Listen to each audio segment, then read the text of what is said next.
یہی وجہ ہے کہ اللہ تعالیٰ نے اس پر عذاب نازل کیا ہے۔ اور ایک شخص بولا، یہ لڑکی تو نابالغ لڑکوں کو تعلیم دیا کرتی تھی جن کی عمر 5 سے 11 سال تک کی تھی، تبھی اس کے ساتھ یہ ہوا ہے۔ جیسے ہی مولانا صاحب مسجد میں داخل ہوئے تو ایک دم سے بالکل خاموشی سی چھا گئی۔ لوگ با ادب کھڑے ہو چکے تھے۔ میت کو کسی حکیمہ عورت کے سپرد کر دیا گیا اور خاص کہا گیا کہ اس لڑکی کے پورے جسم کی جانچ پڑتال کی جائے اور دیکھا جائے کہ ایسا کون سا گناہ کیا کرتی تھی یہ لڑکی جو اس کے ساتھ ایسا ہوا ہے۔ بہرحال لوگوں نے یہ سوچنا شروع کر دیا کہ اب لڑکی کی میت قبر میں دفنائی بھی جائے گی یا نہیں۔ جو کچھ اس کے ساتھ ہو رہا ہے ایسا لگتا ہے کہ یہ بہت ہی زیادہ گناہ گار ہے۔ تبھی تو زمین نے بھی اس کو قبول نہیں کیا۔ مولانا صاحب نے کہا کہ خاموش ہو جاؤ، اللہ کے حضور کون کتنا مقام رکھتا ہے، کون کتنا گناہ گار ہے، یہ تو وہی ذات بہتر جانتی ہے۔ یہ سنتے ہی سب لوگ خاموش ہو چکے تھے، لیکن دل ہی دل میں تو سبھی کے یہ بات گھوم رہی تھی کہ آخر بچھو اور سانپ ایک حافظ قرآن لڑکی کی قبر سے کیسے نکل سکتے ہیں۔ مولانا صاحب نے سب لوگوں کو بلایا اور کہا کہ جتنے بھی بچے اس لڑکی کے پاس قرآن پاک پڑھنے جایا کرتے تھے ان سب کو یہاں بلایا جائے، میں سب سے کچھ پوچھنا چاہتا ہوں۔ تبھی سب بچے مسجد میں موجود تھے۔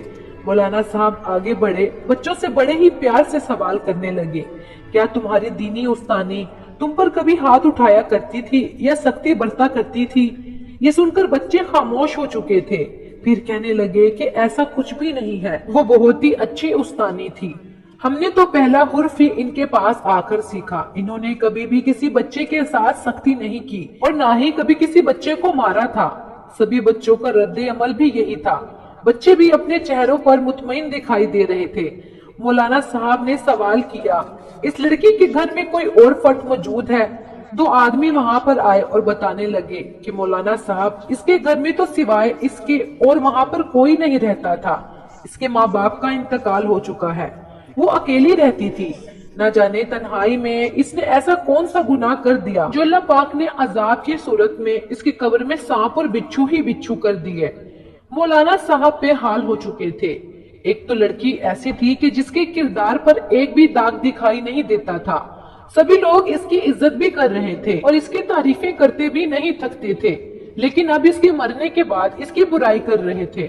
مولانا صاحب خاموشی سے اپنے حجرے میں گئے اور 2 رکعت نماز ادا کرنے لگے۔ پھر نماز ادا کرنے کے بعد دعا کے لیے دونوں ہاتھ بلند کیے کہ اے میرے اللہ، اے کل کائنات کے مالک۔ مولانا صاحب اللہ کے حضور اس قدر روئے کہ ان کا چہرہ مبارک آنسوؤں سے بھیگ گیا، داڑھی بھی بھیگ چکی تھی۔ پھر سوال کرنے لگے کہ میرے مالک، آج سے پہلے میں نے تیری ذات کو حاضر ناظر جان کر ہر فیصلہ کیا ہے، آج بھی میری مدد فرما، اس لڑکی نے اونچا گناہ کر دیا ہے، زمین اس کو قبول کرنے کو تیار نہیں ہے۔ رو رو کر ان کا برا حال ہو چکا تھا، بار بار سوچ رہے تھے کہ کیا معاملہ ہے۔ اس کے گھر میں صرف یہ تنہا رہتی تھی، سارا دن لڑکیوں اور لڑکوں کو دینی تعلیم دیا کرتی تھی۔ مولانا صاحب پریشانی میں مبتلا ہو چکے تھے۔ کچھ بچوں کا تو یہ بھی کہنا تھا کہ ہماری استانی 5 وقت کی نماز پڑھتی تھی، کبھی بھی وقت کو ضائع نہیں کرتی تھی، آخر اتنی نیک لڑکی، اس کی قبر میں سانپ اور بچھو، یہ ایک انوکھا سا واقعہ تھا، کیونکہ مولانا صاحب نے اپنی زندگی میں آج سے پہلے ایسا معاملہ کبھی نہیں دیکھا تھا۔ اس لڑکی کے گھر میں تو کوئی موجود نہیں تھا، لیکن پھر بھی جب سوال و جواب کیے گئے تو یہ سب سامنے آیا کہ اس لڑکی کی ایک بہت ہی پکی سہیلی تھی جس سے یہ اپنی ہر بات، اپنا ہر راز ظاہر کیا کرتی تھی۔ مولانا صاحب نے کہا کہ اس کی سہیلی کو بلاؤ۔ ایک آدمی بولا کہ وہ لڑکی تو کئی ماہ پہلے ہی علاقہ چھوڑ کر جا چکی ہے۔ لوگوں کا کہنا تھا کہ دونوں سہیلیوں میں کسی بات پر انبن ہو چکی تھی اور یوں ہی وہ کسی بات پر ناراض ہو کر اس گاؤں کو چھوڑ کر چلی گئی۔ مولانا صاحب کو حیرت ہوئی، یقیناً کچھ تو تھا راز اس کے پیچھے جو اس کی سہیلی کو معلوم ہے، اسی لیے مولانا صاحب نے فوراً 2 آدمیوں کو دوسرے گاؤں جانے کے لیے روانہ کر دیا اور کہا کہ اس کی سہیلی کو لے کر آؤ۔ پھر وہاں پر وہی حکیمہ عورت آئی جس کے حوالے اس حافظ قرآن لڑکی کی میت کو کیا گیا تھا۔ وہ تھوڑی گھبرائی ہوئی تھی، مسجد میں داخل ہوئی تو مولانا صاحب نے اس کو دیکھا تو ماتھے پر بل پڑ گئے، سوال کرنے لگے کہ بتائیں آپ نے اس لڑکی کے وجود پر کیا جانچ پڑتال کی ہے، کچھ معلوم ہوا ہے؟ کہنے لگی کہ مولانا صاحب یہ لڑکی تو بہت ہی نیک اور پاک دامن ہے، مجھے اس کے کردار سے بال برابر بھی شک نہیں ہوا۔ یہ سب کچھ سن کر مولانا صاحب خاموش ہو چکے تھے کہ اگر یہ لڑکی پاک دامن تھی اور اس سے کچھ گناہ بھی نہیں ہوا تو پھر آخر کیا وجہ تھی کہ یہ سب کچھ ہو رہا تھا۔ حقیقت تو تبھی معلوم ہو سکتی تھی جب اس کی سہیلی یہاں پر آ جائے۔ اب تو وہی تھی جو اپنے منہ سے بول کر حقیقت بتا سکتی تھی۔ کئی طرح کے سوالات تھے جو کھڑے تھے۔ پھر کسی نے یہ کہا کہ یہ لڑکی اکیلی رہتی تھی تو یقیناً رات میں کسی لڑکے کو بلا کر اس کے ساتھ زنا کرتی ہوگی، اسی لیے اس پر یہ عذاب آ رہا ہے۔ وہاں پر موجود ہر شخص سے اس کے کردار پر جا رہا تھا۔ یقیناً یہ لڑکی زنا ہی کرتی ہوگی۔ دن کی روشنی میں تو نیک بن جاتی تھی اور رات کو گناہوں میں ڈوب جاتی تھی۔ 2 دن گزر چکے تھے لیکن ابھی تک وہ آدمی اس لڑکی کو یعنی اس کی سہیلی کو نہیں لا پائے تھے۔ عجیب سی کشمکش کا ماحول بنا ہوا تھا۔ پھر اچانک آواز آئی کہ اس لڑکی کی سہیلی مل چکی ہے۔ مولانا صاحب جو کہ اپنے بدن میں تھکاوٹ محسوس کر رہے تھے خاموش ہو کر ایک سائیڈ پر بیٹھے تھے۔ یہ خبر سنتے ہی فوراً تیز قدموں سے اٹھ کر آگے بڑھے۔ وہ لڑکی سامنے موجود تھی، مکمل پردے میں تھی۔ اس نے ایک برقع پہنا ہوا تھا اور بہت ہی کم عمر لگ رہی تھی۔ وہ لڑکی مولانا صاحب کو دیکھ کر رونے لگی اور کہنے لگی، مجھے تو اندازہ ہی نہیں تھا کہ میری سہیلی کے ساتھ کیا معاملہ پیش آیا ہے۔ ان لوگوں نے جب مجھے آ کر بتایا کہ میری دوست سائرہ کی قبر پر یہ معاملہ پیش آیا ہے تو میں تو کام کر رہ گئی اور فوراً سے آپ کے پاس آ گئی۔ میں تو کبھی اپنے وہم و گمان میں بھی نہیں سوچ سکتی تھی کہ میری سہیلی کبھی اس طرح کے مسائل سے دو چار ہو سکتی ہے۔ مرنے کے بعد وہ مرد بھی میری سہیلی پر تبصرہ کر رہے ہیں جو خود 10 جگہ پر منہ مارتے پھرتے ہیں۔ مولانا صاحب نے اس لڑکی کو دیکھا تو اگلے ہی لمحے اس کو کہنے لگے کہ تم جانتی ہو نا کہ ہم نے تمہیں یہاں پر کس مقصد کے لیے بلایا ہے۔ پورے گاؤں میں اس لڑکی کے کئی طرح کی افواہیں پھیل چکی ہیں۔ لوگ کئی طرح کے سوالات اس کی ذات پر کر رہے ہیں اور کہتے ہیں کہ یہ لڑکی اپنے گناہوں کی بدولت اس نوبت تک آن پہنچی ہے۔ اس کی قبر میں سانپ اور بچھو آ گئے ہیں، یہاں تک کہ گورکن نے کئی مرتبہ سانپ کو قبر سے نکالنا بھی چاہا، لیکن قبر میں بیٹھا ہوا سانپ انتہائی خوفناک نظروں سے اس میت کو دیکھے جا رہا ہے، جیسے وہ باحکم خدا صرف اس لڑکی کو ڈسنا ہے چاہتا ہے۔ اللہ تعالیٰ کا واسطہ ہے کہ تم حقیقت بتاؤ، اس لڑکی نے ایسا کون سا گناہ کیا ہے؟ پہلے تو اس کی سہیلی رونے لگی، آنکھوں میں آنسو آنے لگے، پھر کہنے لگی یہ کوئی گناہ گار نہیں تھی، نہ تو زنا کرنے والی تھی، امانت دار لڑکی تھی۔ ہاں لیکن اس نے ایک گناہ ضرور کیا تھا، بہت ہی بڑا گناہ، جس کی وجہ سے میں اس سے دور ہو چکی تھی اور اس سے سارے رشتے ناطے توڑ لیے تھے، کیونکہ میں جانتی تھی کہ اگر میں یہاں پر رہوں گی تو ایک مرتبہ پھر سے مجھے اس سے رابطہ ضرور کرنا پڑے گا، لیکن اس جیسی لڑکی سے میرا رابطہ رکھنا میرے لیے آسان نہیں تھا، کیونکہ مجھے میرے ماں باپ میری جان سے بھی زیادہ عزیز تھے۔ مولانا صاحب اس کی باتوں کو سن رہے تھے، پھر اس لڑکی سے پوچھنا شروع کیا کہ تم بتانا شروع کرو، آخر اس لڑکی نے جس کی بدولت آج اس کے ساتھ یہ سب کچھ ہو رہا ہے، اس نے ایسا کیا کیا؟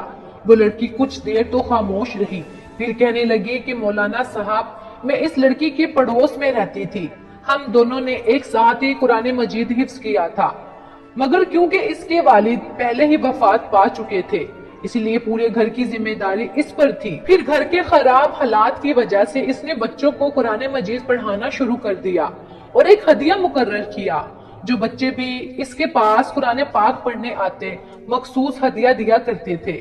امیر تاجروں کے بچوں کے والدین تو سالانہ گندم ان کے گھر میں رکھوا دیا کرتے تھے۔ یوں ان دونوں ماں بیٹیوں کا گزر بسر اچھے طریقے سے ہو رہا تھا، لیکن جیسے جیسے عمر گزرنے لگی اس حافظ قرآن لڑکی کی والدہ کو دورے پڑنے لگے، وہ شدید بیمار رہنے لگی۔ بیماری اور تیز بخار کا اثر ان کے دماغ پر ایسا ہوا کہ وہ پاگل ہو گئی اور ان کو کچھ بھی یاد نہیں رہتا تھا، بچوں کی طرح حرکتیں کرتی تھی۔ پہل تو میری یہ سہیلی اپنی ماں کے لیے بہت رویا کرتی تھی، ان کا بہت خیال بھی رکھتی تھی، لیکن آہستہ آہستہ وہ اپنی ماں سے بدظن ہونا شروع ہو گئی۔ ماں کے بلانے پر بھی ان کے پاس نہیں جاتی تھی۔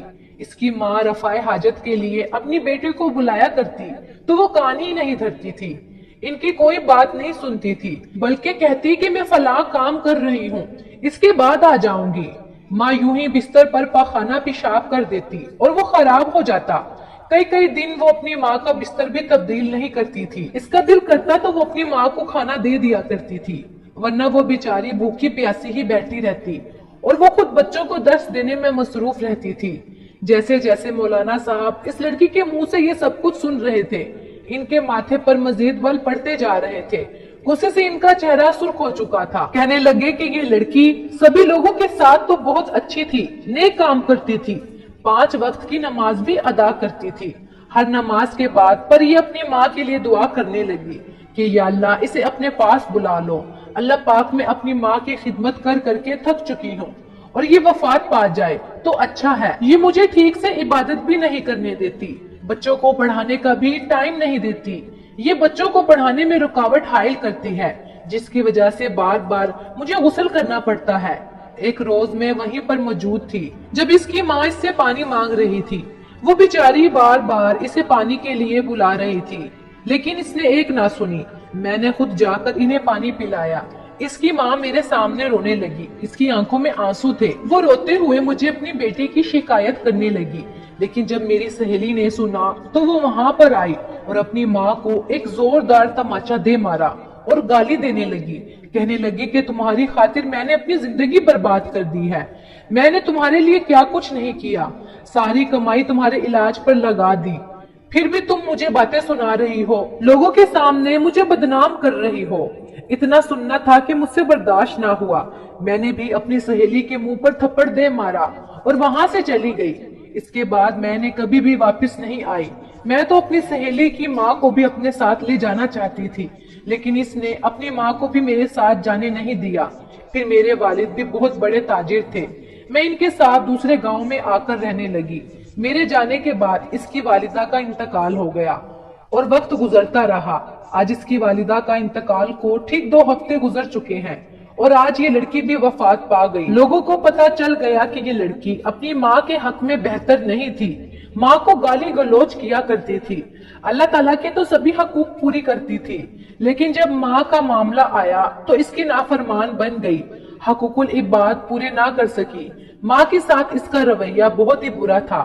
قرآن پاک میں ہمارا رب فرماتا ہے کہ اپنے والدین کے سامنے سر جھکا کر کبھی اف تک نہ کرو، لیکن یہ بدبخت لڑکی یہ بھول چکی تھی کہ اس نے کتنا بڑا گناہ سرزد کر دیا ہے۔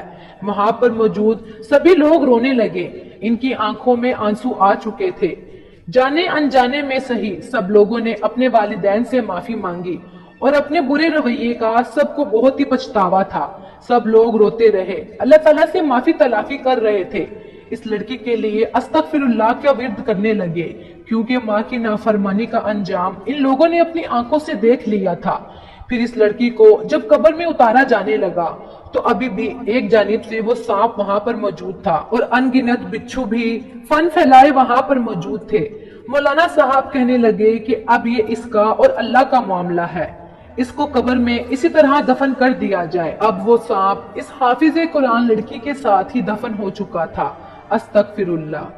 پیارے دوستو، ایک بات یاد رکھنا، معاملہ جتنا بھی سنگین ہو جائے کبھی بھی ماں کی شان میں گستاخی نہ کرنا۔ ماں باپ کا نافرمان نہ ہی دنیا میں کبھی خوش رہ سکتا ہے اور نہ ہی آخرت میں، وہ عبرت کا نشان بن جاتا ہے۔ ماں باپ کا نافرمان ہمیشہ ذلیل و خوار ہی ہوتا ہے، نہ ہی اس کو قبر برداشت کرتی ہے اور نہ ہی جہنم کی آگ برداشت کرتی ہے، اور اس کی اولاد بھی اس کی کبھی بھی فرما بردار نہیں بن سکتی۔ اللہ پاک سے دعا ہے کہ ہمیں بھی ماں باپ کا فرما بردار بنائے، ان کی خدمت کرنے کی توفیق عطا فرمائے۔